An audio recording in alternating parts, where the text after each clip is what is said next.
What's going on, everyone? Welcome back to another video. Today we're sorting out the mess in my S15 Sylvia.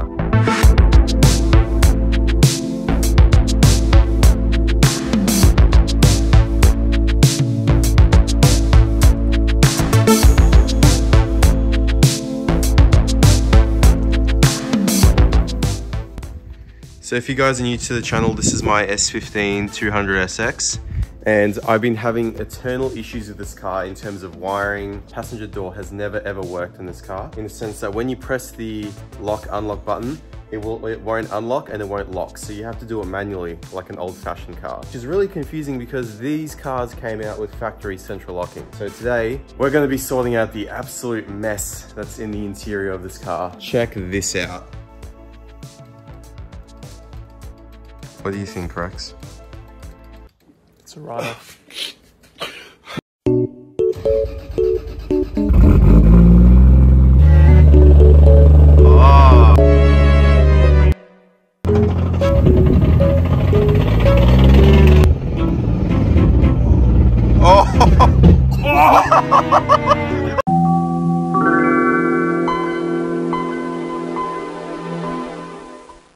So a couple of weeks ago, I actually tried to hardwire in my Varex exhaust, and I noticed that there wasn't any 12-volt power going to the boot of the car when you turn the ignition on.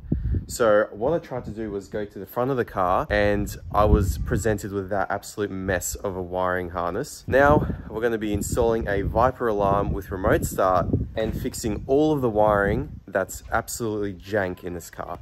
Rex has sort of become a little bit of a wiring guru over the past few weeks. He's installed your chaser alarm. You've installed Rexton Campbell. You've installed Lachlan's S15 alarm. Will help him. And now we're doing mine. And just a little bit off topic, but just to give you guys an idea of how much of a mess this car is, would you like to demonstrate, Rex, what happens when you touch some wires together?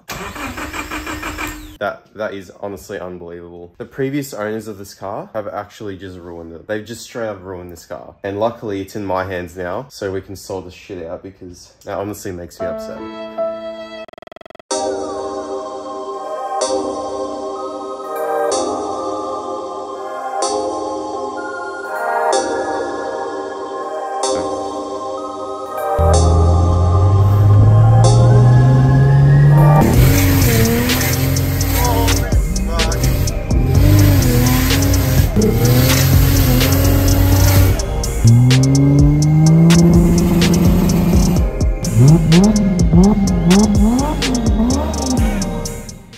Okay, so we made a discovery, and this just adds to the jankness of this car. But I'm glad we found it, and I'm glad I'm doing my alarm now, because Rex, can you please explain it? Okay, I'm gonna go on a bit of a rant here, but let's begin with our first problem. Hold on. Let me just say something. So, Foot up asshole. My asshole.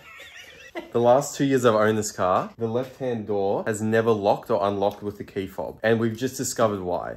And I could never figure this out, because the actuator works, the wiring is all intact, but this is Nissan's fault, and this is the fault of the fucking previous owner. So okay, so I'll just go on by saying, on every other car that I've ever dealt with, plugs haven't been the same. So how do I explain it? So you got this, for example. This connector would never plug into this, and vice versa. And that's to differentiate the two different systems. However, in Nissan's case, this connector right here, there is another identical one further up there. So what do they do, Rex? So someone who was installing this other alarm had mixed these up. So they put this connector up somewhere up there, and then another one back in here.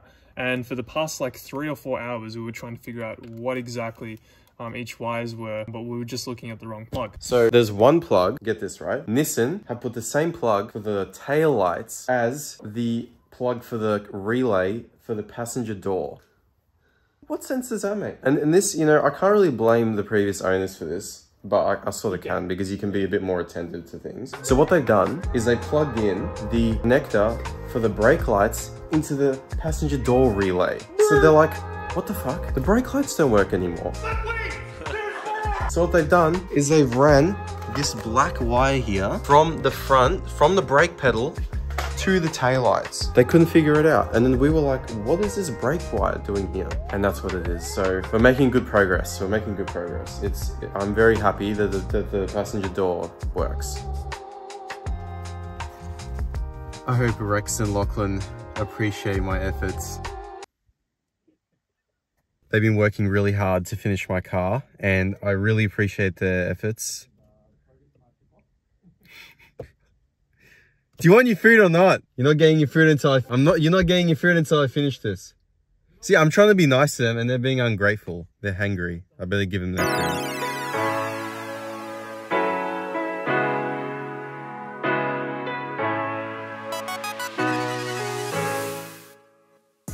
So I've just come back from work and Lachlan and Rex have been very busy with my car. So I don't know if I explained it in the previous clips, but basically I don't have enough time to work on this car and go to work and do a bunch of other things.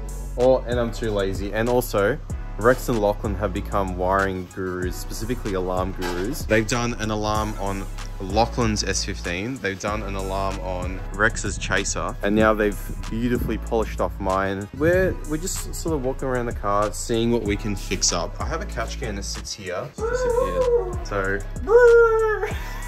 fucking shut up. I'm pretending to be Nathan working on things. So, Scooby-Dooby-Doo. For some reason, one of the previous owners have installed this catch can with a breather out the top and a breather going in front of the turbo or the intake. So you're only supposed to have one. So we're gonna. There's probably a good reason for it. Well, that's if you're running a closed system. Oh, sorry, an open system where it vents to atmosphere, which is illegal. So we're gonna close it. So a few days have passed now and my car is finally done. I'm super happy with Lachlan and Rex's work. Obviously, I remunerated them quite well. I brought them dinner, as you guys saw in the previous clip. Everything in my car is sorted out. It's got new wiring that goes to the amp in the back. I'm yet to get an amp though. It's got the radio wires are all fixed up. The alarm's all installed. Everything's cleaned up. My central locking works all good. So, big thank you to Rexton Campbell Pty Ltd. So now that my car is finally done, I can do a quick walk around of everything that Rex and Lachlan have done on my car.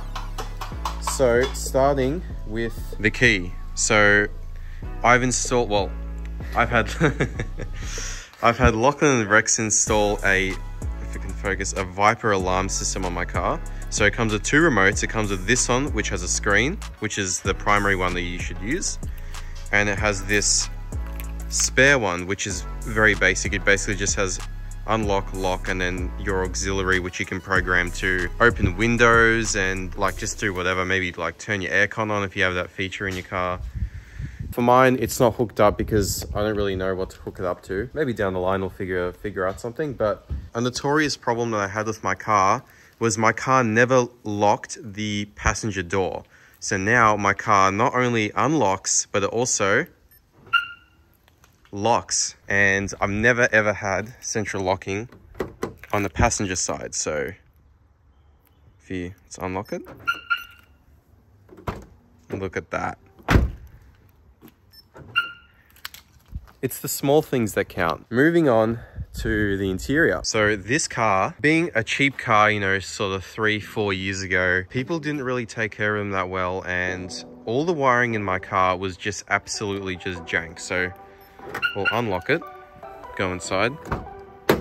So unfortunately I was very busy this week and last, so I couldn't actually film much of the wiring install, but you can see a little bit there. Lachlan and Rex went ahead and cleaned up all my radio wiring. They installed the alarm, fixed the door lock. So this button actually never worked. So now it locks the passenger and the driver's door and unlocks, which is excellent. I'm very happy with that. So the alarm is in, and they've actually done extra work, and not only have they put in an alarm and a mobilizer and a bonnet switch to tell me that my bonnet's been tampered with, they've actually installed a button which is located, well, a switch rather, which is located here.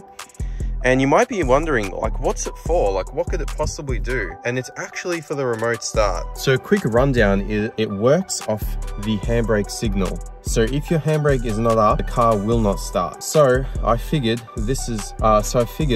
I generally park my car in gear because my handbrake is questionable. I know that one day I'm going to hit the remote start and my car is going to drive forward. What this switch does is it disables the signal from the handbrake. So if I decide to park in gear, say it's on a hill or something, and I go to remote start my car and I forget that it's in gear, it won't actually start the car.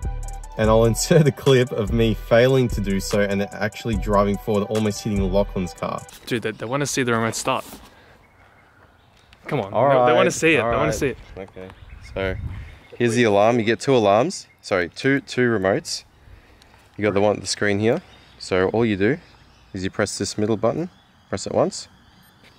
Oh, is it gonna work? Oh, it's in.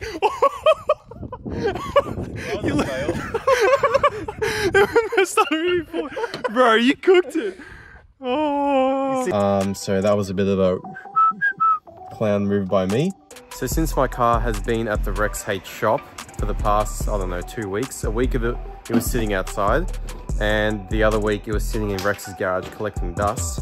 It needs a wash, right? So we got meticulous auto detailing with this sick setup. He just got his van finished. I don't know if any of you remember from Rex's videos, if I've got any viewers from his channel, but I used to own an R36 wagon that had these wheels on. Now Matt owns it as well as this. And he's just finished his caddy van. Now would you like to say hello? Hello, how are we? Do you want to give us a brief rundown of your van? Brief rundown. Alright. So just FYI, van. Matt has done all the work on this van, which is really impressive. Thank you. Cameras. The quickest explanation, we've got metal panels on the windows, which allows for storage of bottles, pressure nozzles, gloves, air tools, pretty much everything. On the right, we've got soap dispenser, bins, batteries, smaller brushes, spot for customer keys, pretty much everything. And then at the front here, we've got a slide out platform that has all my tools for any given detailing job, brushes. Of course, we've got a small drawer for ceramic coating needs. Got plumbed in water, plumbed in power for the air compressor at the back. So he's got everything on reels. He's got the water to the customer's house. He's got water coming out from the pressure washer, which is just there. He's got a power cord going to whichever accessories he needs, for example, like a vacuum. And he's got one there as well, which just conveniently broke. And he's insulated the whole van, so it's actually not really that compromised when you're driving along. It's actually quieter than it normally is without the stuff. So that's you know, little detailing Rolls Royce on the road. Literally, it's really impressive for a one-man show. So yeah, we're just gonna give the Sylvia a maintenance wash. That's what Matt calls it in his packages.